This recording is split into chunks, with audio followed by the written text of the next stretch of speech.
نحمده ونصلي ونسلم على رسول الكريم اما بعد اعوذ باللہ من الشیطان الرجیم بسم اللہ الرحمن الرحیم سأل سائل بعذاب واقع وقال النبی صلی اللہ علیہ وسلم من كنت مولاه فهذا علی مولا او کما قال نبی صلی اللہ علیہ وسلم انا مدینۃ العلم وعلی بابها صدق اللہ العظیم وصدق رسولہ النبی الکریم الامین۔ جے راز گلشن کو سمجھنا جے راز گلشن کو سمجھنا جے تا گل کو سمجھو کلی کو سمجھو، جے سدھے راہ دی تلاش ہوئے تا پیر کامل ولی کو سمجھو۔ اے گل شرازی دی یاد رکھ لے جے روز معاشر ججات چونے، جے پل تو سوکھا کراس چونے تا بغض چھوڑو علی کو سمجھو۔ علی امام من است و منم غلام علی، ہزار جان گرامی فدا بنام علی۔ نہایتی معزز و محتشم سامعین حضرات، 21 رمضان المبارک شروع ہو چکا ہے اور 21 رمضان المبارک کو تاریخ اسلام کا ایک بہت بڑا سانحہ جو رونما ہوا۔ امام علی مقام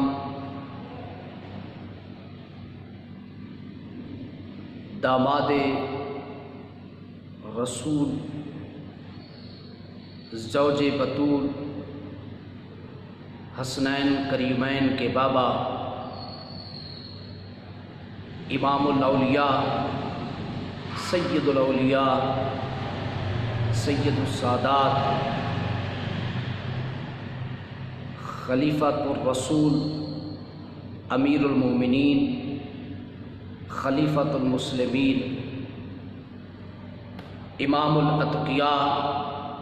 امام الاصفیاء سیدنا حضرت علی المرتضیٰ سلام اللہ علیہ، آپ کی شہادت پاک کا واقعہ رونما ہوتا ہے تو آج کے نور قرآن کے درس قرآن کی اس نشست میں آپ کی بارگاہ میں خراج عقیدت پیش کرتا ہوں، اسی دعا کے ساتھ کہ اللہ تبارک و تعالی ہمیں اہل بیت اطہار کی محبت میں جینا اور مرنا عطا فرمائے۔ سیدنا حضرت علی المرتضیٰ رضی اللہ عنہ، آپ کی عظمت، آپ کی شان، آپ کا مرتبہ بہت ہی بلند و برتر ہے۔ علماء نے لکھا ہے کہ قرآن مجید برہان رشید کی 300 آیات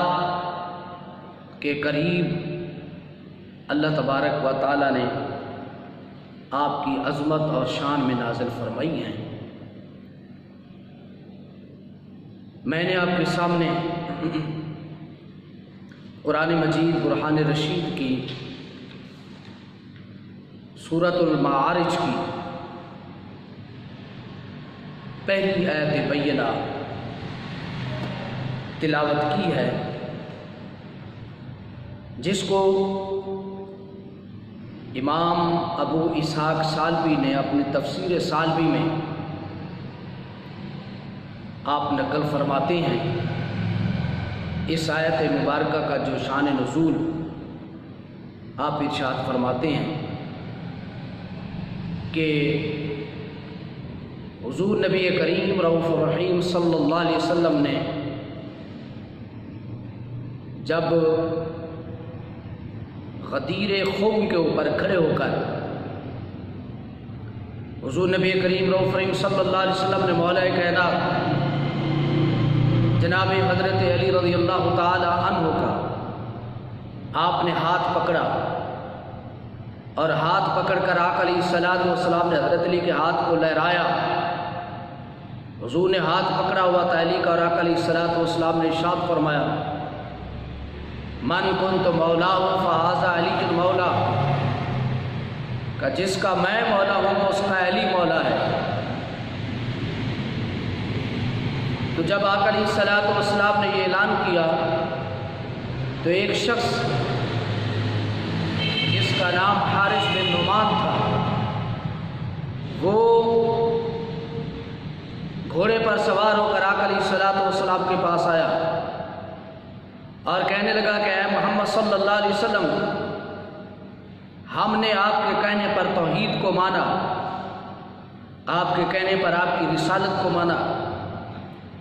آپ نے کہا کہ نماز پڑھو، ہم نے نماز پڑھی۔ آپ نے کہا روزے رکھو، ہم نے روزے رکھے۔ آپ نے کہا زکوٰۃ دو، ہم نے زکوٰۃ دی۔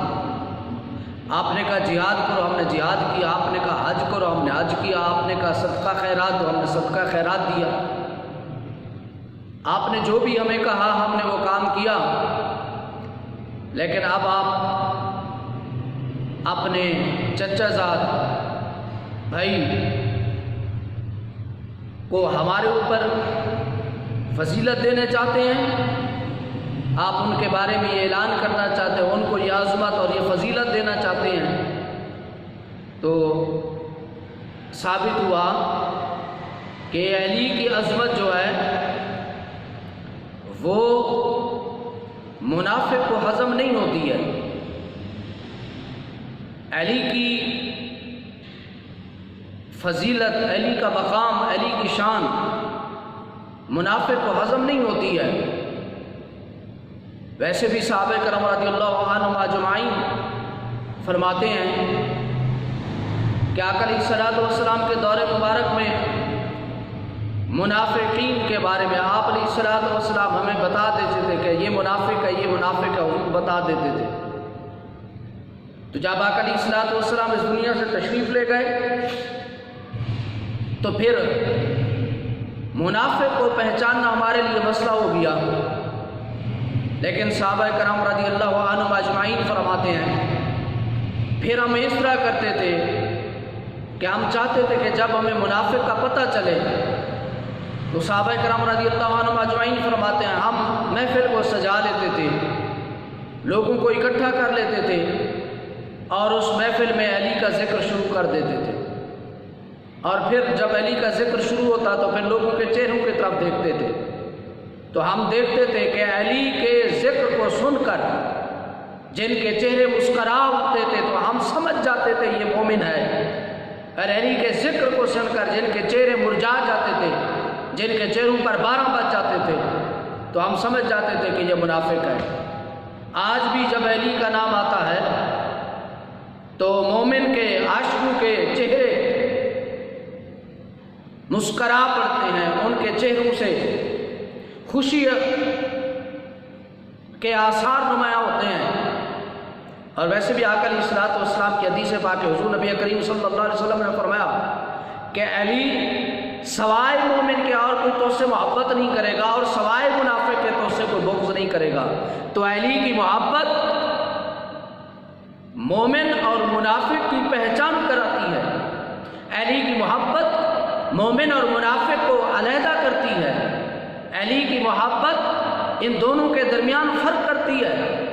تو وہ آیا، وہ حارث بن نعمان ہے، اس نے کہا کہ ہم نے آپ کی ہر بات کو تسلیم کیا، لیکن اب آپ اپنے چچا زاد بھائی کو ہمارے اوپر فضیلت دینا چاہتے ہیں۔ جب اس شخص نے یہ کہا تو آقا علیہ الصلوۃ والسلام نے فرمایا والذی لا الہ الا هو ان ھذا من اللہ عز وجل۔ آقا علیہ الصلوۃ والسلام نے ارشاد فرمایا کہ بولے اللہ وحدہ لا شریک کی قسم ہے کہ یہ اعلان میں نے نہیں کیا بلکہ یہ اعلان خود خدا نے کرایا ہے۔ تجھے سمجھتا ہے کہ یہ اعلان خود محمد کر رہا ہے؟ آقا علیہ علیہ السلام نے فرمایا نہیں، یہ اعلان مجھے رب نے کہا ہے کہ میں رب کے کہنے پہ یہ اعلان کر رہا ہوں۔ تو جب اس شخص نے یہ سنا تو وہ کہنے لگا اللہم ان کانا ھذا ھو الحق من عندک فامطر علینا حجارۃ من السماء وائتنا بعذاب علیم۔ گھوڑے کی پیٹھ پر کھڑے ہو کر اس نے کہا کہ اگر یہ واقعی اگر یہ سچ ہے کہ اے محمد صلی اللہ علیہ وسلم اگر آپ یہ واقعی سچ کہہ رہے ہیں تو پھر اللہ تبارک و تعالیٰ میرے اوپر آسمان سے پتھروں کی بارش نازل فرما دے، یا مجھے اللہ اس سے بھی اور دردناک عذاب فرما دے۔ تو صحابہ کرام رضی اللہ عنہم اجمعین کہتے ہیں ابھی اس نے یہ جملہ پورا ہی نہیں کیا تھا، اللہ تبارک و تعالیٰ نے آسمان سے ایک پتھر بھیجا جو اس کے سر کو چیرتا ہوا اس کے دبر کے مقام سے نکل کر وہ وہیں پر ہلاک ہو گیا۔ تو ثابت ہوا کہ مولا کائنات امام الاولیاء سید الاولیاء جناب حضرت علی المرتضیٰ رضی اللہ تعالیٰ عنہ آپ کی عظمت، آپ کی شان، آپ کے مقام کو سن کر خوش ہونا یہ اہل ایمان کی نشانی ہے، اور آپ کی عظمت اور مقام کو سن کر ناخوشی کا اظہار کرنا یہ اہل ایمان کی نشانی نہیں ہے۔ عزیزان گرامی، مولا کائنات کی عظمت اور مقام اتنی ہے کہ احادیث بھری ہوئی ہیں، قرآن پاک کی آیات آپ کی عظمت اور مقام کو ظاہر کر رہی ہیں۔ میں صرف چند باتیں آپ کے سامنے عرض کرتا ہوں۔ حضور نبی کریم صلی اللہ علیہ وسلم نے فرمایا انا مدینۃ العلم وعلی بابها۔ آقا علیہ السلام نے فرمایا میں علم کا شہر والی اس کا دروازہ ہے۔ انا دار الحکمت وعلی بابها، میں حکمت کا شہر ہوں، علی اس کا دروازہ ہے۔ تو ثابت ہوا کہ اگر تم نے دربار انسان جب کسی کے گھر میں جاتا ہے تو گھر میں جانے کے لیے پہلے اس کو دروازے سے ہو کے جانا پڑنا ہے۔ تو دو باتیں، اگر در مصطفیٰ پہ جانا ہے تو پہلے در علی پہ آنا پڑے گا، اگر حضور کے در پہ جانا چاہتے ہو تو پہلے علی کی چوکھٹ پہ آنا پڑے گا، پہلے علی کے در پہ آؤ گے پھر مصطفیٰ کے در پہ جاؤ گے۔ اور اسی طرح اگر تم دربار مصطفیٰ صلی اللہ علیہ وسلم سے فیض لینا چاہتے ہو، علم نبوت کا اگر تم حصہ لینا چاہتے ہو تو پھر بھی تمہیں پہلے علی کے دروازے پر آ گئے، علی کے دروازے پر آؤ گے پھر تمہیں باب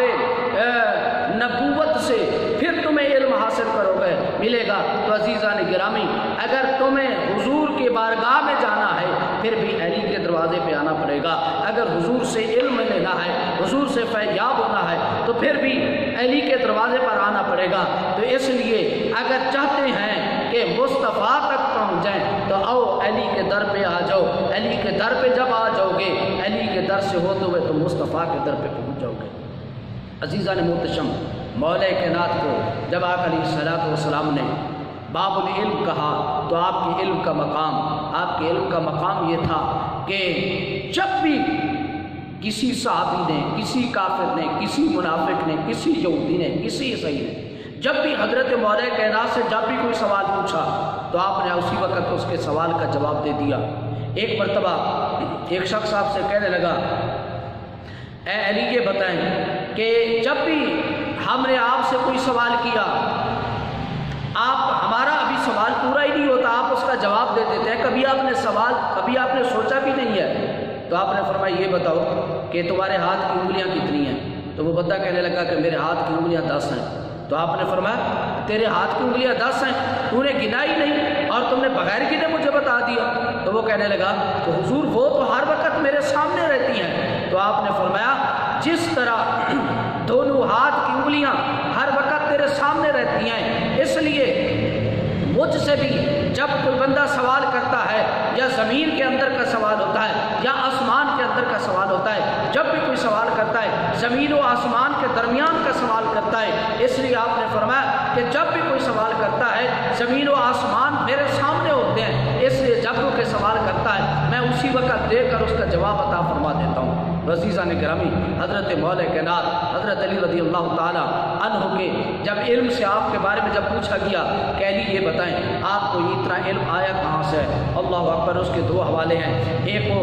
حضرت شیخ عبداللہ محدث دہلوی رحمۃ اللہ تعالیٰ آپ نقل فرماتے ہیں کہ جب علی سے پوچھا گیا علی یہ بتائیں کہ اتنا آپ کو علم کہاں سے آیا؟ تو آپ نے فرمایا لوگوں میرے پاس یہ جتنا بھی علم ہے جو کچھ بھی ہے اس وجہ سے ہے کہ جب مجھے کسی چیز کا علم نہیں ہوتا تھا تو میں حضور سے پوچھ لیتا تھا، اور آپ فرماتے ہیں جب پوچھتا نہیں تھا تو حضور مجھے خود بتا دیتے تھے، حضور مجھے خود عطا فرما دیتے تھے۔ اور ایک مرتبہ جب آپ نبی کریم صلی اللہ علیہ وسلم نے یمن کی طرف لوگوں کا حاکم بنا کر بھیجا تو آقا علیہ الصلوۃ والسلام نے فرمایا کہ علی یہ بتاؤ کہ جب تم لوگوں کے درمیان فیصلہ کرو گے تو پھر فیصلہ کیسے کرو گے؟ تو آقا علیہ الصلوۃ والسلام نے فرمایا علی میرے پاس آؤ۔ آقا علیہ الصلوۃ والسلام نے علی کو اپنے پاس بلایا اور نبی کریم صلی اللہ علیہ وسلم نے حضرت علی کو اپنے سینے سے لگایا، اور حضرت علی کہتے ہیں مجھے اللہ کی عزت کی قسم ہے بس حضور کا سینے لگانا تھا، اس دن سے لے کر آج تک جب بھی کوئی مسئلہ مجھے پیش آتا ہے میں اللہ تبارک و تعالی حضور کے سینے کے ذریعے سے مجھے جب بھی کوئی میرے پاس سامنے سوال آتا ہے تو میں اس کے سوال کو حل کر دیتا ہوں۔ کہ حضور علیہ الصلوۃ والسلام کا یہ فیض تھا جو آقا علیہ الصلوۃ والسلام نے حضرت مولا کائنات کو عطا فرمایا۔ اور ایک جگہ پر آپ فرماتے ہیں کہ جب آپ سے پوچھا کیا کہ آپ کو اتنا علم کہاں سے آیا تو حضرت شیخ عبدالحق مقدس دہلوی فرماتے ہیں، آپ فرماتے ہیں حضرت مولا کائنات نے کہا کہ جب میں نے آقا علیہ الصلوۃ والسلام کو غسل دیا تو غسل دینے کے بعد تو میں نے چند قطرے پانی کے دیکھے آقا کریم کی پلکوں کے ساتھ لگے ہوئے تھے، تو آپ فرماتے ہیں میں نے وہ پانی جو ہے وہ پانی کے قطرے میں نے چوس لیے۔ حضرت علی فرماتے ہیں بس حضور کی آنکھوں سے لگے ہوئے پانی کے چند قطرے جب میرے باطن کے اندر جاتے ہیں تو اللہ تبارک و تعالیٰ نے میرے اندر کے سینے کو روشنی عطا فرما دی، اور اللہ تبارک و تعالیٰ نے مجھے علم کے دریا عطا فرما دیے۔ تو عزیزان محتشم، جن کے آنکھوں پہ لگے پلکوں کے پانی کے یہ کمال ہے کہ جن کے سینے کے اندر جاتا ہے اس کا سینہ علم سے بھر جاتا ہے، پھر میرے مصطفیٰ کا خود کتنا علم ہوگا۔ عزیزان گرامی، 21 ماہ رمضان مبارک حضرت مولا کائنات حضرت علی رضی اللہ تعالیٰ عنہ کی آپ کی شہادت کا دن ہے، اور جب آپ کو نبی کریم صلی اللہ علیہ وسلم نے ایک مرتبہ حضرت علی سے پوچھا علی یہ بتاؤ کہ پہلی امتوں میں سب سے بدبخت شخص کون سا تھا؟ تو آپ نے عرض کی اذم باعثا اشقاہا، پہلی امتوں میں سب سے بدترین شخص وہ تھا جس نے حضرت صالح علیہ السلام کی اونٹنی کو اونچوں کو کاٹا تھا، اونٹنی کو ذبح کیا تھا۔ تو آپ نے فرمایا اب یہ بتا کہ آنے والے لوگوں میں سب سے بدترین انسان کون ہوگا؟ تو حضرت علی نے کہا یا رسول اللہ واللہ عالم و رسولہ، یا آپ جانتے ہیں یا خدا جانتا ہے۔ تو آقا علیہ الصلوۃ والسلام نے فرمایا علی سن، پہلی امتوں میں سب سے بدترین انسان وہ تھا جس نے حضرت صالح علیہ السلام کی اونٹنی کی کونچوں کو کاٹا تھا، اور آنے والی میری امت میں سب سے بدترین انسان وہ ہوگا جو تجھے شہید کرے گا۔ تو آپ کو 21 ماہ رمضان مبارک کو فجر کی نماز کے وقت جب حضرت مولا کائنات جب نماز پڑھنے کے لیے جا رہے تھے تو عبد الرحمن بن ملجم یہ خارجی تھا بدبخت جو ہے، اور اس کے بارے میں آپ پہلے جانتے بھی تھے۔ ایک مرتبہ حضرت جابر بن عبداللہ رضی اللہ تعالیٰ فرماتے ہیں کہ ایک مرتبہ حضرت علی کے پاس میں موجود تھا، اور یہی عبد الرحمن بن ملجم یہ آپ کے پاس آیا اور کہنے لگا کہ مجھے سواری چاہیے، سواری طلب کی۔ تو آپ نے اس کو سواری دے دی، اور جب سواری دے دی اور وہ سواری لے کر چلا گیا تو آپ نے فرمایا کہ یہ شخص جو ہے کہ میں اس کی زندگی چاہتا ہوں اور یہ مجھے قتل کرنا چاہتا ہے۔ تو آپ نے پہلے بتا دیا۔ تو حضرت جابر بن عبداللہ کہتے ہیں لوگوں نے کہا کہ آپ اس کو قتل کیوں نہیں کر دیتے؟ تو آپ نے فرمایا اگر میں نے قتل کر دیا تو پھر مجھے کون قتل کرے گا؟ اللہ اکبر۔ آپ نے اپنے قاتل کو بھی چھوڑ دیا، اور جب وہ فجر کی نماز کے بعد ٹائم کوفے کی جامع مسجد میں جب آپ فجر کی نماز کی سنتیں ادا کر رہے تھے، اور جب پہلی رکعت میں جب رکوع میں جاتے ہیں وہ سالم نے زوردار حملہ کیا اور آپ کو خنجر سے آپ کو وار کیا 21 رمضان مبارک کو۔ پھر آپ 3 دن کے بعد غالباً جو ہے آپ کی شہادت باسعادت ہوتی ہے۔ عزیزان محتشم، تاریخ اسلام کا ایک عظیم نام کہ جس کے دین اسلام کے اوپر اتنے احسانات ہیں، جن کے خاندان کے، جس کی آل کے، جس کی اولاد کے، پورے دین کے اوپر احسانات ہیں۔ 21 رمضان المبارک کو آپ کا یوم شہادت ہے۔ اللہ پاک کی بارگاہ میں دعا ہے کہ شہادت علی کے صدقے اللہ تبارک و تعالی ہم سب کی بخش فرمائے، آمین بجاہ